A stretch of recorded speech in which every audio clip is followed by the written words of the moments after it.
and that our neighboring district, Council District 14, was underpopulated by approximately 20,000 people.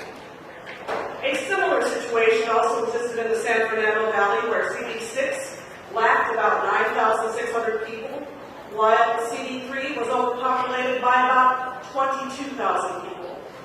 I have tried to make reasonable map drawing suggestions based on what you have heard from constituents, but the Commission, as a body, has doggedly pursued a different course. The basis for this map is about many things, but the law and common sense are not among them. You may have completed this process quite easily by using some simple arithmetic. You might have balanced these population differences to bring the entire map within the acceptable deviation limits that you have in this final map. The Coalition for Fairness and Redistricting presented one version of how that might be achieved without greatly changing existing communities. That presentation maintained some reasonable presence for both Council District 9 and Council District 14 in the downtown area. You opted to take a different route, one that defies common sense, at least in the downtown area. The public input from downtown shows that the residents of Council District 9, who, by the way, 75% of downtown's population, desired to remain in their district, not just because they appreciated their representative, but because they valued their connections and relationships as a community. For some reason, you are intent on taking these downtown communities out of CD9 and putting them into CD14. We have explained in multiple ways that this move is a troubling and unnecessary one. You don't need it to balance population. We have shown you several maps that utilize more of the northeast neighborhoods that CD14 already has to add voters.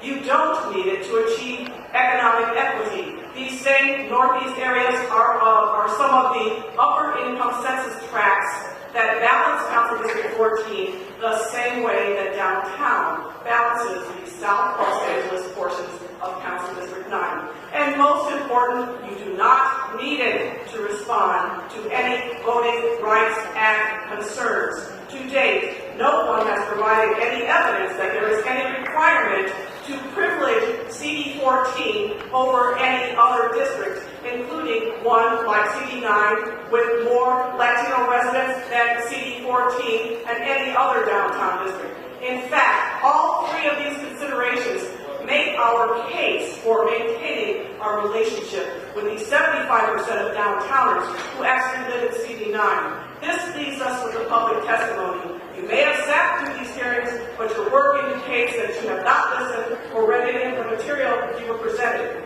Little Tokyo was abundantly clear that they did not want to be moved into CD14. The only people who desire to be in CD14 are people who are presently in CD14. And I challenge you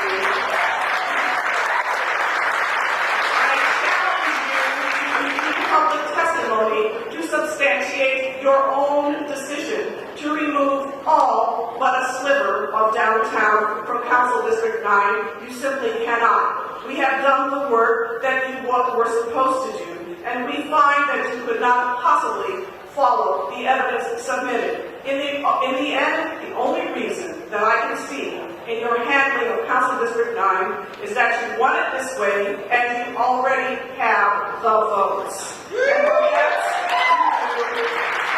perhaps you do.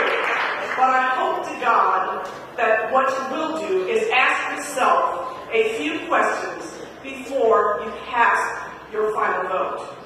Can you say with confidence or point to evidence in the public record to show that you follow the substantial weight of public testimony? Are you willing to have your vote count in favor of the decisions of your colleagues, should its legality ever be reviewed in a later form? And if you think you have the votes on this commission, are you ready to stand by this map when the people of Los Angeles, who have the votes in elections, are reminded about exactly who stood up for what reason and fairness in these moments?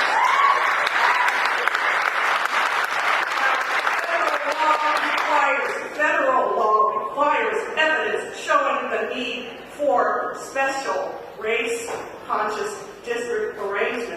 that guarantee groups an equal opportunity to candidates of choice, the governing municipal law demands that the Commission solicit and follow testimony as to communities of interest. Based on the examples, such as those I have mentioned, there are very serious doubts about whether the Commission has complied with the law in fashioning these districts.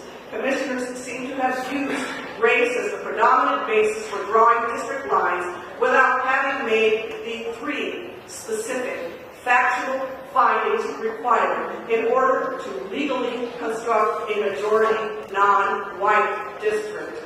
Absent such findings, using race as a basis for dividing voters into districts violates the Equal Protection Clause of the Constitution. And I respectfully request that the city attorney and the Commission inform me and the public whether you have any study or analysis of racially polarized voting, regardless of the source of such information.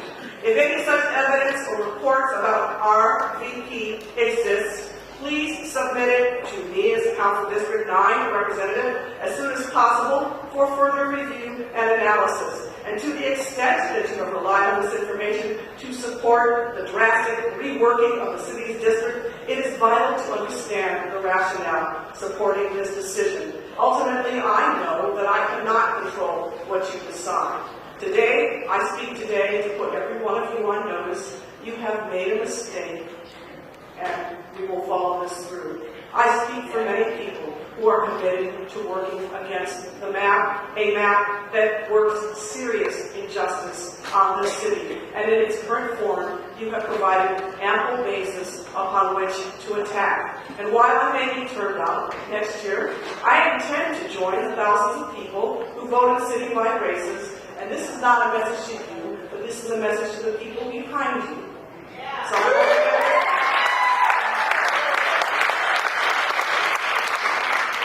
while I have my plans too, I intend to join the thousands of folks who vote in citywide races to show you exactly what happens, and I hope they're listening, exactly what happens when you ignore your charge to serve the public. The calls to my office have come from all over the city, and they have been constant and consistent. And we expect this madness to end by every available means. Thank you very much.